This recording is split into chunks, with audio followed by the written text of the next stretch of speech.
오늘 말씀 누가복음 2장 25절에서 38절까지 말씀 보겠습니다. 누가복음 2장 25절에서 38절 말씀입니다. 우리 한 목소리로 함께 있습니다. 예루살렘에 시몬이라 하는 사람이 있으니 이 사람은 의롭고 경건하여 이스라엘의 위로를 기다리는 자라. 성령이 그 위에 계시더라. 그가 주의 그리스도를 보기 전에는 죽지 아니하리라 하는 성령의 지시를 받았더니 성령의 감동으로 성전에 들어가매 마침 부모가 율법의 관례대로 행하고자 하여 그 아기 예수를 데리고 오는지라. 시몬이 아기를 안고 하나님을 찬송하며 이르되 주제여 이제는 말씀하신 대로 종을 평안히 놓아 주시는도다. 내 눈이 주의 구원을 보았사오니 이는 만민 앞에 예비하신 것이요 이방을 비추는 빛이요 주의 백성 이스라엘의 영광이니이다 하니 그의 부모가 그에 대한 말들을 놀랍게 여기더라. 시몬이 그들에게 축복하고 그의 어머니 마리아에게 말하여 이르되 보라 이는 이스라엘 중 많은 사람을 패하거나 흥하게 하며 비방을 받는 표적이 되기 위하여 세움을 받았고 또 칼이 내 마음을 찌르듯 하리니 이는 여러 사람의 마음의 생각을 드러내려 함이니라 하더라. 또 아세질파 바누엘의 딸 안나라 하는 선지자가 있어 나이가 매우 많았더라. 그가 결혼한 후 7해 동안 남편과 함께 살다가 과부가 되고 84세가 되었더라. 이 사람이 성전을 떠나지 아니하고 주야로 금식하며 기도함으로 섬기더니 마침 이때에 나와서 하나님께 감사하고 예루살렘의 속량을 바라는 모든 사람에게 그에 대하여 말하니라. 아멘. 할렐루야. 우리 예수 그리스도를 기다리는 강림절, 우리 첫날 주님 앞에 예배로 나오신 여러분들 주님의 이름으로 축복하고 환영합니다. 다시 확진자가 이제 4,000명이 넘어서는 또 증가세가 있고, 특별히 우리 강원도에 또 확진자가 또 많이 생겼다. 어제 원주하고 춘천에 또 많이 생겼다고 합니다. 근데 또 이 시점에서 전 세계에 더 강력한 새로운 신종 변이 바이러스 오미크론 아이들 만화에 나오는 그런 악당 같은 이름 오미크론이라는 이 바이러스가 생겨가지고 또 전 세계가 또 급하고 또 신중하게 또 이런 현상을 지금 바라보고 있습니다. 그럼에도 불구하고 이런 어수선한 상황 속에서도 우리는 예수님을 마음에 모시며 또 기다리며 또 예비하는 그러한 이 강림절을 4주 동안 우리 지나게 됩니다. 주님이 오셨던 그 날도 지금과 같은 위기 상황 가운데 오셨기 때문인 것이죠. 우리가 이렇게 강림절이라고 얘기하는 어드벤트라는 이런 단어는 라틴어에서 유래가 되어졌는데요. 오다, 또 도착하다라는 그런 뜻을 가지고 있습니다. 그래서 오신 거죠. 도착하신 겁니다. 그래서 원래 이 강림절은 대림절 또 대강절이라 얘기를 해요. 그래서 이게 대자가 이제 기다릴 대자를 쓰거든요. 강림절은 내릴 강자를 써서 우리가 성령 강림절이 있기 때문에 강림절이 조금 이게 기다림에 대한 그런 부분 좀 부족하다 그래서 대림절로 많이 사용을 하는데 우리 감리교는 공식적으로 이제 강림절이라는 단어를 쓰고 있기 때문에 우리는 강림절이라는 단어를 씁니다. 강림절, 대림절, 대강절 모두 다 표준 국어 사전에 다 등재되어 있는 기독 용어이기도 한 거죠. 앞에 이제 한자만 좀 달라. 내릴 강자, 또 기다릴 때자 다 똑같은 이야기니까 말이죠. 기다리니까 내려오셨고 또 그 내려오실 그 주님을 기다리는 것, 그 의미는 동일하다라고 얘기를 생각을 하시면 됩니다. 원래 이 어드벤트라는 이 단어가 원래 His Advent, 즉 이 황제를 기다리다라는 뜻으로 사용이 되어졌었어요. 근데 초대교회 교인들은 이 땅의 왕을 기다리는 게 아니었잖아요. 그래서 주님을 기다렸고 또 다시 오실 주님을 이제 기다렸기 때문에 이제 이 단어가 황제에 대한 단어였는데 이제 주님의 오심, 구세주의 오심이라는 그런 뜻으로 우리 강림절을 이제 보내게 됩니다. 우리가 이제 4주 동안 보내게 될 이 강림절은 과거, 현재, 미래에 대한 의미가 다 담겨져 있죠. 메시아로 오래전부터 구약시대의 예언으로부터 시작되어졌던 그 메시아의 오심을 기다리는 것이고, 지금 그 메시아가 지금 이 자리에 나와 함께 임마누엘로 함께 계시다라는 그 현재적인 의미와 이제 다시 오실 그 주님, 이제 주님 부활을 승천하셔서 우리에게 다시 오시겠다 약속하신 그 약속의 말씀을 기다리는, 그래서 이 과거, 현재, 미래가 다 포함되어져 있는 우리 강림절을 우리가 기대하고 기다리는 것이죠. 여기서 중요한 것은 우리가 이 교회력이라는 것이 우리가 주님의 오심, 주님의 태어나심부터 시작이 되기 때문에 사실상 오늘 11월 마지막, 12월도 아닌 12월 마지막 주도 아닌 11월 이건 계속 바뀌니까요. 이 11월 마지막 오늘, 우리 강림절이 시작되어지는 오늘이 사실 영적으로는 또 신앙적으로는 교회력으로 1월 1일입니다. 새해인 거예요. 새해 복 많이 받으세요. 원래 오늘 해야 돼요. 오늘 원래 달력도 나눠주고 말씀 카드도 나눠줘야 하는 그런 상황입니다. 교회력으로 말이죠. 그래서 이 교회력으로 우리가 예수 그리스도의 태어나심과 또 그 생애, 또 고난, 부활, 다시 오심, 성령의 강림, 이런 걸로 해서 이렇게 시작이 되고 맞춰지게 되거든요. 그래서 비록 우리가 달력하고는 다르지만 오늘 정말 달력은 아닌데 교회력으로는 오늘이 이제 새로운 새해다라는 그런 마음을 가지고 새로운 마음으로 내 인생에 새로운 하나님의 은혜가 임하기를 또 간절히 기대해야 될 줄 믿습니다. 그래서 우리가 이 강림절은 단지 2021년에 오신 주님 단지 그것만 기억하는 것이 아니라 이제 다시 오실 주님을 또 기대하는 그런 마음이 큰 것이죠. 이미 우리 가운데 오신 하나님 아들, 그 확신이 우리에게 있어야 다시 오실 주님에 대한 그 소망을 가질 수 있다는 거죠. 결국 오신 주님 또 오실 주님 그 사이에 우리가 남겨져 있다라는 겁니다. 그래서 오늘도 우리가 이렇게 강림절 첫 번째 초가 켜지면서 이제 4개의 초가 다 켜지면 이제 성탄절이 되겠죠. 이렇게 하나씩 초가 켜질 때마다 정말 어두워져가는 이 세상이 밝아져야 될 뿐만 아니라 정말 우리가 이 세상의 빛의 소명, 빛의 사명을 더 잘 감당해야 할 텐데 라는 그런 마음으로 우리가 이 촛불을 켜짐을 바라봐야 합니다. 우리 예수님 우리를 세상의 빛이다 라고 얘기를 하셨어요. 어디에 나옵니까? 마태복음 5장 14절에 나오죠. 우리 함께 있습니다. 너희는 세상의 빛이라. 산 위에 있는 동네가 숨겨지지 못할 것이요. 너희는 세상의 뭐다? 빛이다. 나중에 세상의 소금이다라고 얘기도 했지만 너희는 세상의 빛이다. 빛을 발해야 된다. 그러니까 너희들이 이름값하며 살아야 할 텐데 세상의 빛으로 이름값하며 살아야 한다. 어둠 속에서 어둠과 함께 어둠으로 살아가서 아무도 드러나지 않는 세상의 그런 암묵적인 존재로 살아가서는 안 된다는 거예요. 우리가 언론에 오르내리는 그런 모습 속에서 세상 사람들이 우리를 빛이 아닌 암흑, 빛이 아닌 어둠으로 판단하게 되어지면 심각한 문제라는 거죠. 그래서 우리 언론에 나오는 그런 공익, 또 그러한 대형교회, 또 이러한 모든 일들, 사건, 사고 속에 우리 기독교인이라는 그런 것이 나타나면 안 되는 거예요. 빛의 이 사명 속에서의 이 일들에서 드러나야 할 텐데 세상의 어둠의 그런 사건, 사고 속에 기독교인들이 많이 드러나는 또 목사가 많이 드러나는 또 대형교회가 많이 드러나는 일들이 세상 사람들이 볼 때는 저 사람들이 세상의 빛이야. 세상의 어둠이지. 내가 오히려 더 밝아. 내가 오히려 더 선해. 라고 이야기하는 거예요.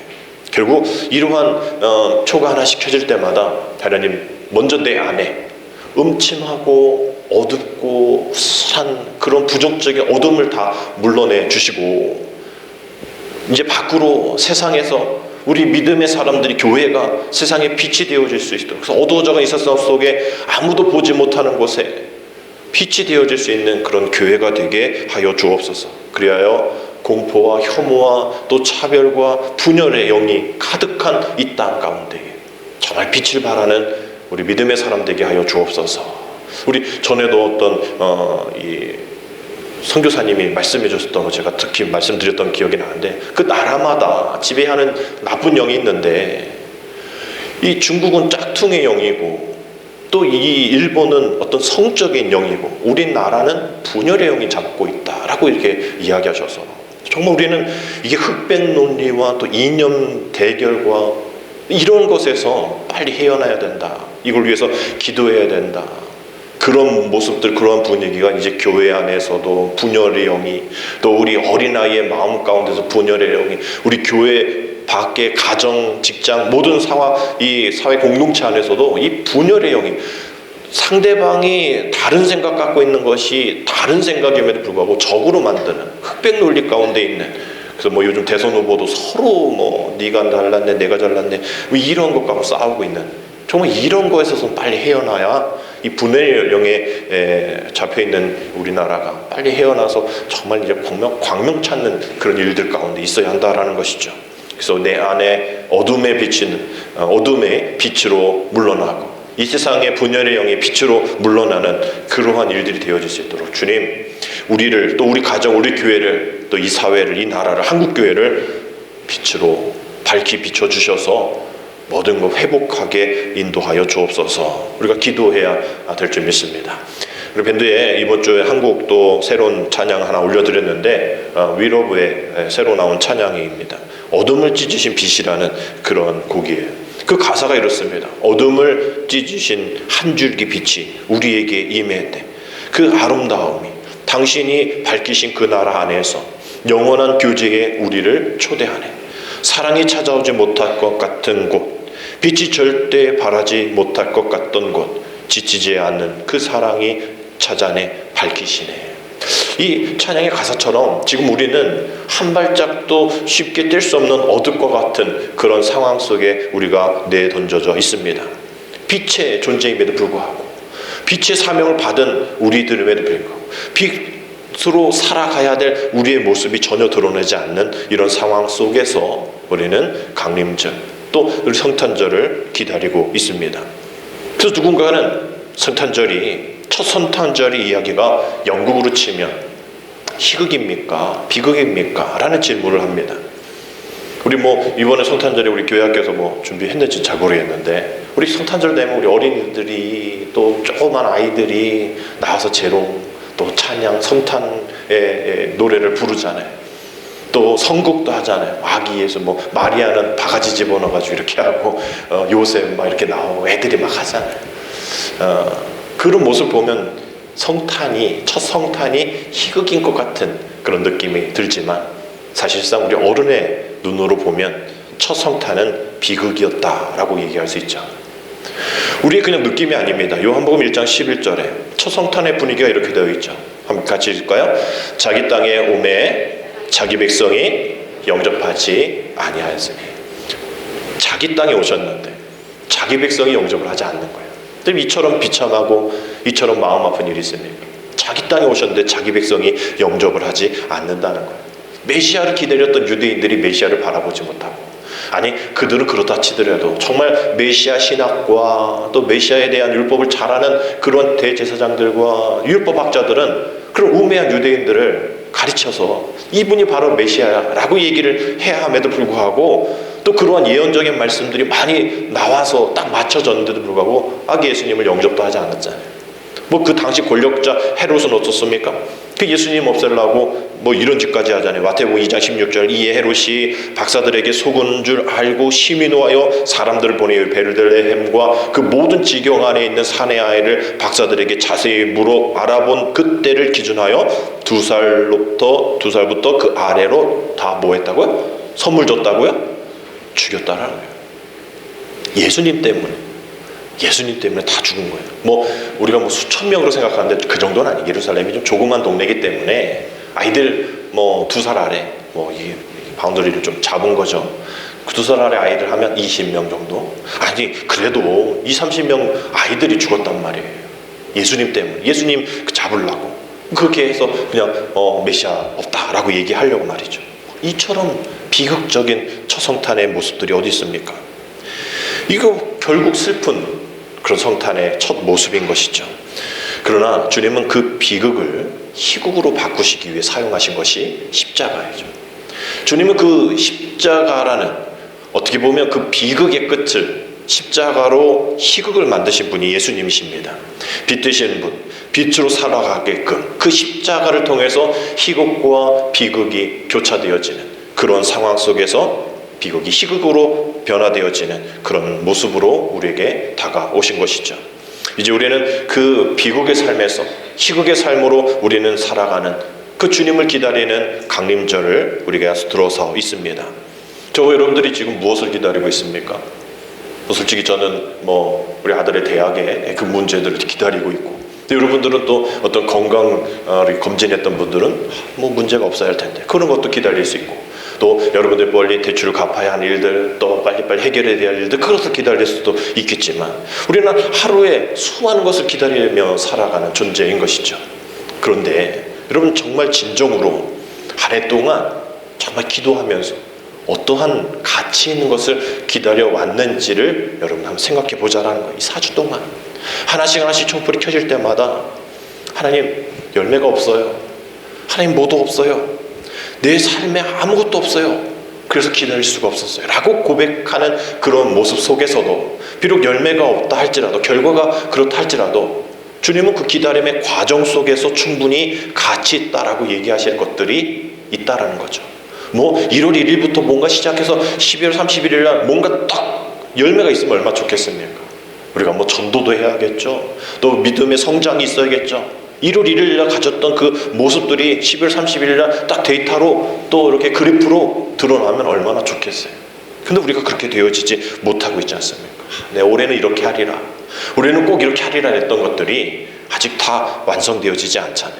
그러나 주님은 그런 과정, 또 그러한 마음을 보고 계시다라는 거죠. 그래서 우리에게 주시는 하나님의 큰 선물은 바로 기다림이라는 거예요. 기다림. 그래서 우리가 다니엘 기도의 그 많은 그 간증의 주인공들의 주된 내용들 뭡니까? 기다린 거죠. 주님의 때를 기다리고, 주님이 나를 이렇게 바닥을 만나게 하시고, 이렇게 주님을 만나게 하시는 것, 결국 그 희망을 가질 수 있도록. 그래서 우리가 지금 많은 어려운 소상공인들, 또 많은 사람들이 지금 견디는 건 뭐예요? 언젠가 끝나겠지, 언젠가 회복되겠지, 언젠가 채워지겠지, 언젠가 보상해 받겠지 라는 그런 걸로 2년을 지금 보내고 있는 거 아닐까요? 그 희망 때문에 더 미래는 좋아질 것이라는 그 희망 때문에. 요즘 우리 임지사님 또 밴드에 올려주셨는데, 우리 카지노가 조금 이렇게 흑자를 돌아섰죠. 흑자를 돌아섰다는 건 이게 작년에는 거의 매출이 없었잖아요. 그러니까 거의 매출이 오래 있었다 하면 그건 당연히 다 흑자인 거죠. 옛날 거보다는 흑자가 아닐 거예요. 2천 몇백억 벌었다고 하는데 옛날에 1조를 벌었던 곳이 분기별로 해서 2천억 벌었다, 별거 아니지만 그렇게 되어져서 강원도에 조금 숨이 튀겠죠. 그래서 12월 달에 상품권으로 20만 원씩 준다고 하잖아요. 모르셨죠? 20만 원씩 준대요.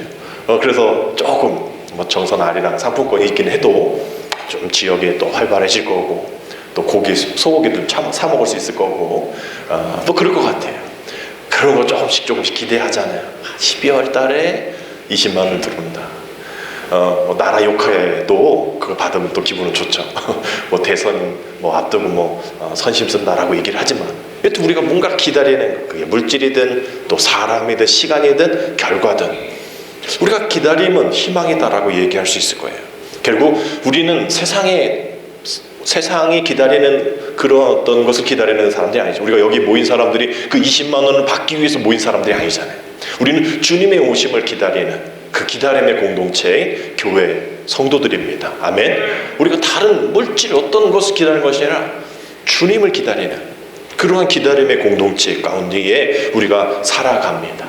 그래서 오늘 밴드에 강림절 첫 번째 묵상의 말씀을 올려드렸어요. 근데 그 강림절 묵상 교육국과 서기론 목사님께서, 빛가운 교회 담임 목사님 서기론 목사님이 집필을 하신 건데, 거기에 강림절은 이렇습니다라는 그런 말씀들이 몇 군절 나와서 우리 강림절, 정말 기다리면 강림절, 우리 무엇을 기다려야 하는 것인가에 대한 이야기들을 우리 한번 미리, 우리 밴드에 이제 언젠가 계속 올라갈 텐데, 그 강림절에 대한 이야기를 우리 함께 한번 읽어 보도록 하겠습니다. 우리 같이 읽겠습니다. 강림절은 예수님 오심을 준비하는 시간으로 질문하고 묵상하고 다시 결심하면서 묵은 때를 벗겨내는 시간입니다. 강림절은 세상을 의지하다가 고단함에 지쳐버린 사람들에게 예수님의 사랑만이 다시 일어날 힘이라고 말합니다. 강림절은 무거운 짐을 지고서 오도 가도 못하는 중간 지점에 서서 절망하는 자들에게 말합니다. 예수님께 자신을 온전히 맡기고 그 사랑으로 다시 일어서라고. 강림절은 주님이 계신 세상 모든 것과 주님이 함께하는 모든 이에게 가능성이 가득하다는 것을 인정하는 절기입니다. 약한 만큼 강해질 가능성이, 아픈 만큼 치유될 가능성이 더 활짝 열려 있습니다. 주님의 은혜와 능력은 약한 자를 통해 드러납니다. 강림절은 주님을 붙잡는 연습을 하는 때입니다.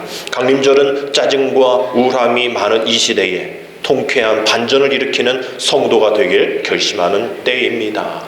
이렇게 여러 날 동안 이런 강림절은 이런 날입니다. 또 성경 말씀을 통해서 또 예화를 통해서 이러한 강림절은 이런 날입니다라고 우리에게 4주 동안 알려주는 말씀들이 담겨져 있어요.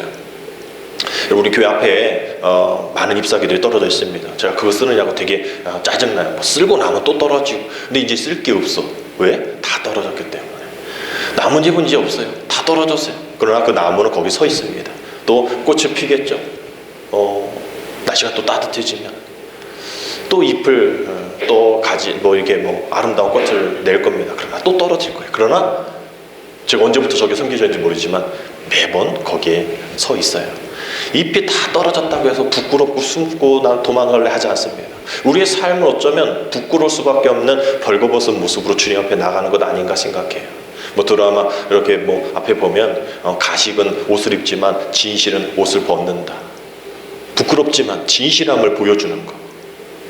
그 모습 속에서 우리가 신앙의 모습이 들어있는 것 아닌가 생각을 하게 돼요. 결국 우리는 흔들리지 않고 도망가지 않고 그 자리에서 우리가 비록 다 떨어지고 벌거벗기고 우리 단일 기도에 나온 그런 분들의 간증 우리가 주중에 봤는데 주말에 우리가 금요일에는 우리 지선 전사님 영상을 봤잖아요. 1월 8일 날 우리 교회 학교에서 정선 교회에 이제 초청을 해가지고 1월 8일 날 지선 전사님은 이제 우리가 다시 볼 수가 있는 기회가 있습니다. 근데 저는 그 가수 이수영이라는 그 가수 우리가 볼 때에 좀 오래된 분이긴 해도 유명한 가수이사잖아요. 근데 그 분의 일생을 우리는 잘 모르죠. 근데 그 분의 간증을 여러분 시간 되실 때 한번 보십시오. 자살과 우울증과 또 집안의 폭력과 이러한 모습이 가득 담겨져 있는 이야기를 1시간 동안 펼쳐냅니다. 눈물로. 아직도 그 우울한 마음이 있고 아직도 정신과에 다니며 약을 먹고 있다는 그런 고백. 아니 누가 알았겠어요. 그런 연예인들의 삶. 그런 연예인들이 마약도 하고 범죄를 일으키는 것 이게 괜히 자살하는 것 괜히 그렇지 않다는 것을 우리가 간접적으로 경험하게 됩니다.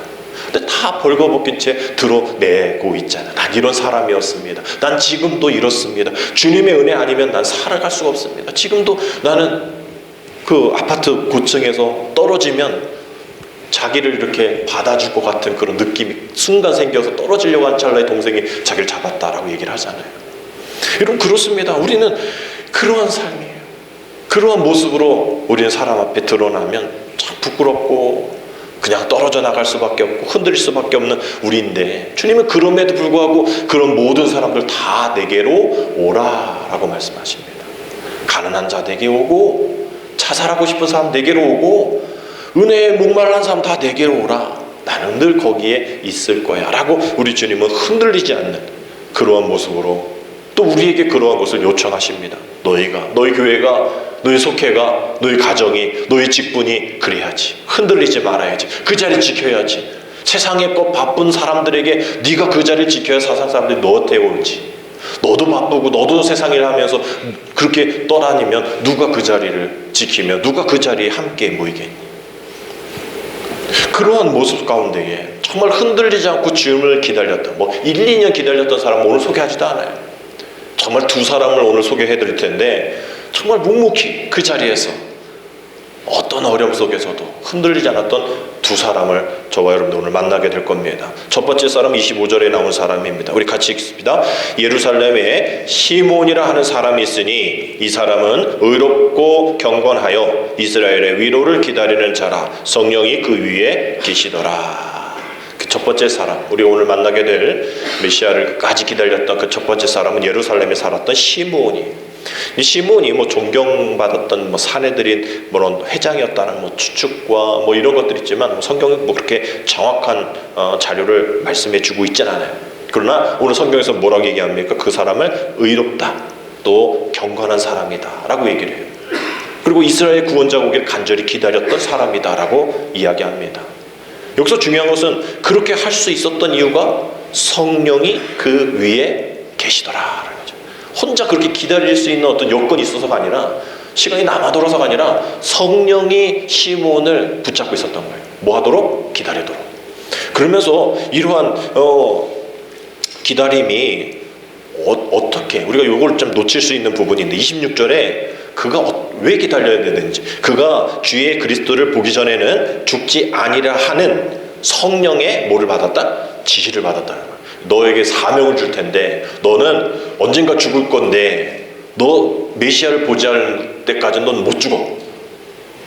그러니까 이게 부정적으로 얘기하면 나를 죽게 해주세요 라고 해도 아직 메시아가 안 왔어, 못 죽어, 그런 거예요.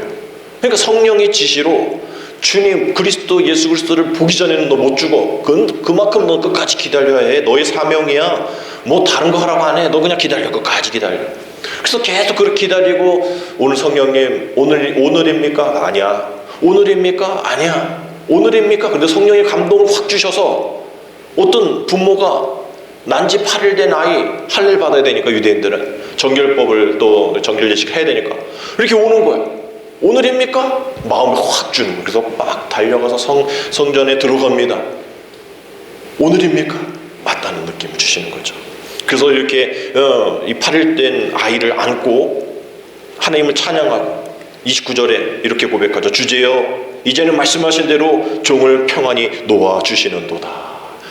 이게 그동안의 어려움, 힘든, 여러분 어떤 숙제를 또 빨리 해야 되지, 숙제해 갔는데 다음 주에 내, 또 했는데 그 다음 주에 내, 이러면 좀 제가 다 그렇잖아요. 힘들잖아요. 하긴 했는데, 근데 뭔가 빨리 결론 났으면 좋겠는데, 그렇다고 이게 나쁘다라는 얘기가 아니라 완성에 대한 이야기죠. 하나님 드디어 완성했습니다. 드디어 완료했습니다. 이제 저희를 평안히 놔주시겠군요. 이제 주님 구세주 그리스도를 내가 봤으니 이제 나의 사명은 여기가 끝이군요. 다 했군요. 라는 그러한 자신의 기다림의 완료에 대한 이야기를 하고 있는 거죠. 얼마나 오래 기다렸으면, 얼마나 간절하게 기다렸으면 어떻게 그렇게 딱 보고 알아차렸을까. 성령님께서 시작하게 하신 일이니 성령님이 마무리하게 해주신 것이죠. 그러면서 예수님 보자마자 이 30절 32절에서 이렇게 찬송하죠. 내 눈이 주의 구원을 보았사오니 이는 만민 앞에 예배하신 것이요 이방을 비추는 빛이요 주의 백성 이스라엘의 영광이다 라고 얘기해요. 다른 사람은 그냥 애가 들어왔나 보다, 늘 아이들이 그렇게 8일마다 할례 받으니까 그런 애들 중에 한 명이다 라고 얘기할지 모르겠지만, 그렇게 봤지 모르겠지만 시므온은 성령의 감동으로 보게 된 것이죠. 이 이방을 비추는 빛으로, 또 이스라엘의 영광으로 주님을 바라보게 된 겁니다. 근데 그 얘기를 들었을 때에 이 부모님 요셉과 마리아는 깜짝 놀란 거죠. 아니 어떻게 알았지? 어떻게 알았지? 근데 이렇게 희망찬 미래만 예언하지 않고요, 시몬은 이 예수님의 부모를 축복한 후에 다른 예언을 합니다. 바로 예수님이 사람들로부터 비난과 고난을 겪게 될 것이다 라는 거죠. 34절 35절입니다. 우리 같이 읽겠습니다. 시몬이 그들에게 축복하고 그의 어머니 마리에게 말하여 이르되 보라 이는 이스라엘 중 많은 사람을 패하거나 흥하게 하며 비방을 받는 표적이 되기 위하여 세움을 받았고 또 칼이 내 마음을 찌르는 듯하리니 이는 여러 사람의 마음 생각을 뜯어내려 함이니라 하더라. 예수님을 통해서 영생을 얻는 자가 있고 또 믿지 않고 망하는 자들이 있을 것인데, 이런 모든 과정 속에서 많은 비방이 예수께 있을 거다라고 얘기를 하면서 그 어머니 마리아에게 얘기하는 거죠. 너의 마음이 칼로 찌른 듯한 그런 아픔을 겪게 될 거야. 예수님께서 당하실 고난에 대한 이야기를 하는 거죠. 그 부모가 겪게 될 그런 고난에 대한 이야기를 하는 겁니다. 지금껏 이 마리아와 요셉은 수태고지라고 그러잖아요. 천사를 통해서 받은 네 아이가 그리스도 예수다라고 얘기하는 그런 모습들, 또 뭐 예언들, 이런 것들을 뭐 있었지만 그냥 확신에 대한 그런 부분들은 없을 수 있겠죠. 그러나 오늘 이 시므온의 이야기를 통해서 맞는구나, 그렇게 됐겠구나, 그것이 이 아이의 또 부모의 어떤 숙명이구나, 또 데스티니구나, 운명이구나 라는 것을 이야기했을 겁니다. 그렇게 이해를 했을 거예요.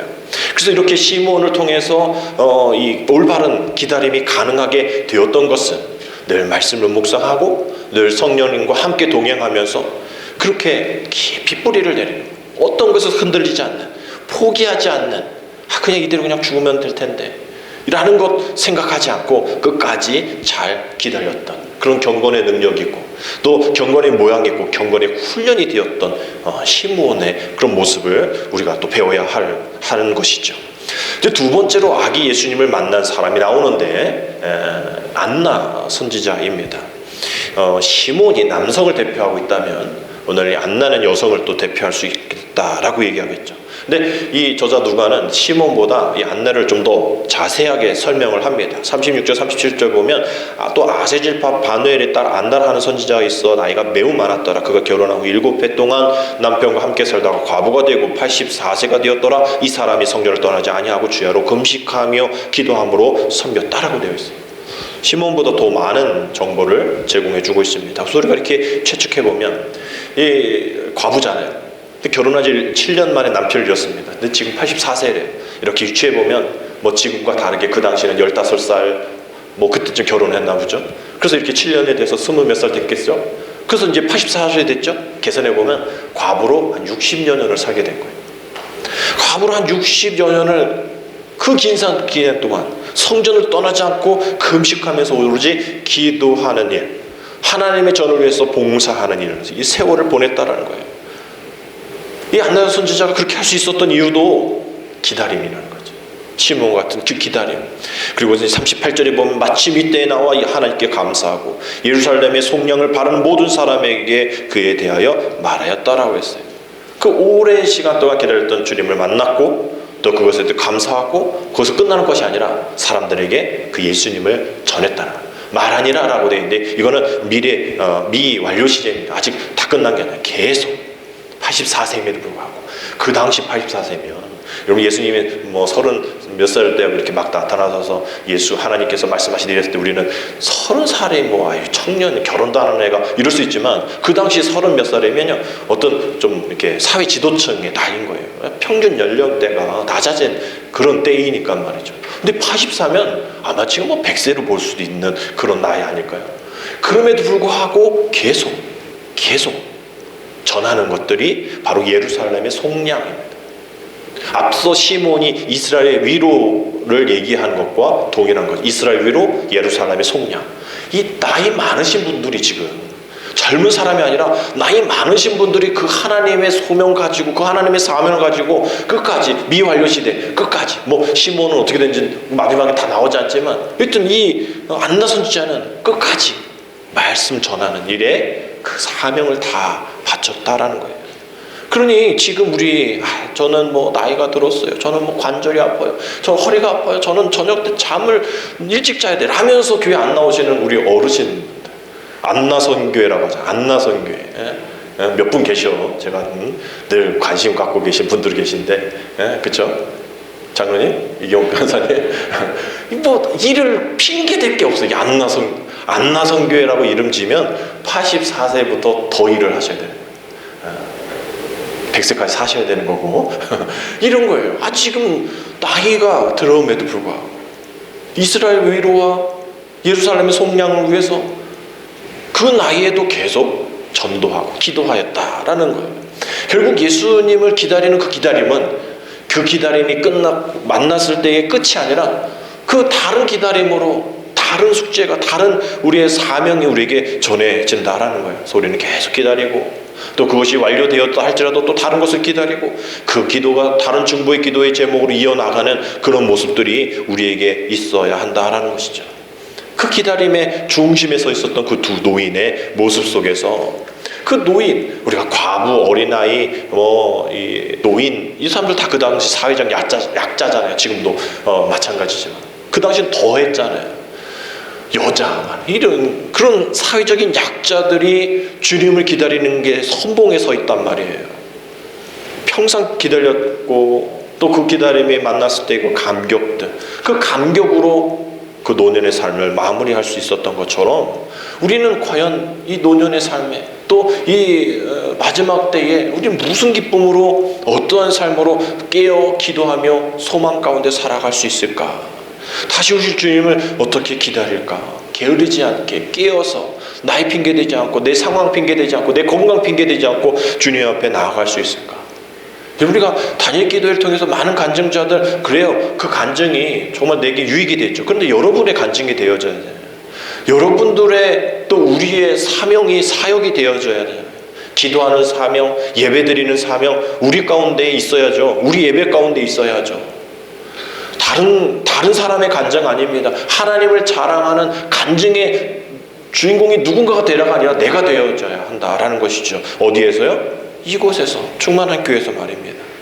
그러니 우리가 나이가 많아도, 또 남편이 없다고, 아내가 없다고, 또 뭐가 불편하다고, 부족하다고 우리 그렇게 생각하면, 우리 주변을 돌아보고 또 그 간증자들의 삶을 되돌아보면 우리보다 더 어려운 시기, 어려운 환난, 어려운 상황, 어려운 그런 자녀의 모습, 어려운 재정적인 모습 가운데서도 그 주님의 희망, 또 주님의 회복을 기다리면서 끝까지 기다렸고, 오히려 또 그 어려운 상황 속에서 다른 어려운 사람들을 기도해주는 그러한 이스라엘 위로, 예루살렘의 속량으로 나아가는 이들을 우리가 발견하게 됩니다. 결국 그 사람들의 그 기다림에 비해서 우리는 얼마나 그 기다림이 너무나 성급한가. 조금 해보고 안 된다 싶으면 돌아서고, 조금 해보다가 이거 안 되겠네, 그냥 포기해버리는 이 우리의 삶이 너무나 많잖아. 결국 그래서 기다림이란 그 무력한 그런 시간을 견디는 것이 아니라 용감한 선택이고 소망을 굳게 붙잡는 일이다라고 이야기할 수 있을 겁니다. 그래서 초대교회 성도들은 마라나타를 고백했죠. 마라나타라는 단어가 성경에 나와 있지 않습니다. 마라나타, 주여 오시옵소서라는 신앙 고백이죠. 주님 분명 오시겠다 하셨으니까, 네가 나를 본 것 같이 이 자리에 있는 애들 중에 나를 이렇게 볼 거다라고 얘기하셨기 때문에 계속 기다렸던 그 마라나타의 신앙 고백이 있었어요. 주여 오시옵소서. 근데 이 시간의 고백은 주께서 이미 오셨다, 주님께서 이미 오셨다라는 그런 것과 아직 이루어지지 않은 소망, 주여 오시옵소서라는 그 두 가지 의미가 같이 담겨져 있다는 거예요. 그래서 영성관 헨리 나우엔이 그 상처 입은 치유자 라는 그런 아주 유명한 그 신학생이면 알고 있는 그런 책인데, 상처 입은 치유자 중에 이런 말이 있어요. 주님은 오십니다.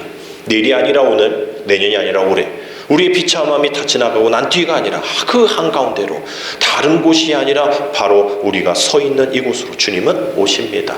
이러한 이야기를 했고요. 신학자 포틀리는 이 사람들도 신학생이라면 늘 이제 아는 그러한 신학자인데, 흔들린 터전이라는 그런 책에서 구약 성경, 신약 성경에서는 인간 어떤 실존을 기다림이다라고 표현을 해요.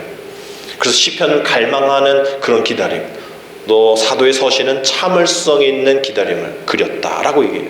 그래서 그 기다림이란 이렇게 되어 있습니다. 그 기다림이란 좀 이제 신학자이기 때문에 좀 어려울 수가 있어요. 그건 한번 잘 음미해 보시기 바랍니다. 기다림이란 아직은 현실이 되지 못한 것을 예측하는 것이기에, 만일 우리가 희망을 버리지 않고 기다린다면 기다리고 있는 것의 능력이 이미 우리 안에 실현될 것이라는 의미로 해석된다라고 얘기하는 거예요. 어려운 말일 것 같지만 우리가 뭔가 기다리잖아요. 근데 아직 이루어지지 않았잖아요. 근데 우리가 이것을 기대할 수 있는 그런 희망을 버리지 않는다면, 우리가 그 기다리고 있는 그 능력이 우리 안에 이미 이루어지고 있다. 이것을 우리는 감리교에서 선취의 신학이다라고 해요. 선취, 먼저 우리가 얻는 거예요. 아직 내 손에는 없어요. 근데 주시겠다 약속한 그런 것입니다. 그래서 우리가 내 손에는 없어요. 내가 잡힌 건 없어요. 그러나 주실 줄 믿고 우리가 감사하며 기도하는 것이죠. 주님은 그러한 모습 속에서 아니 있어야죠, 잡혀야죠 라고 이야기하는 우리들에게 이렇게 이야기하십니다. 시편 27편 14절 같이 읽겠습니다. 너는 여호와를 기다릴지어다. 강하고 담대하며 여호와를 기다릴지어다. 예레미야가 3장 25절 26절 기다리는 자들에게나 구하는 영혼들에게 여호와는 선하시도다. 사람이 여호와의 구원을 바라고 잠잠히 기다림이 어떻다? 좋다. 오늘도 우리가 사순절, 겨울의 사순절이라 얘기하는 강림절을 시작하게 됩니다.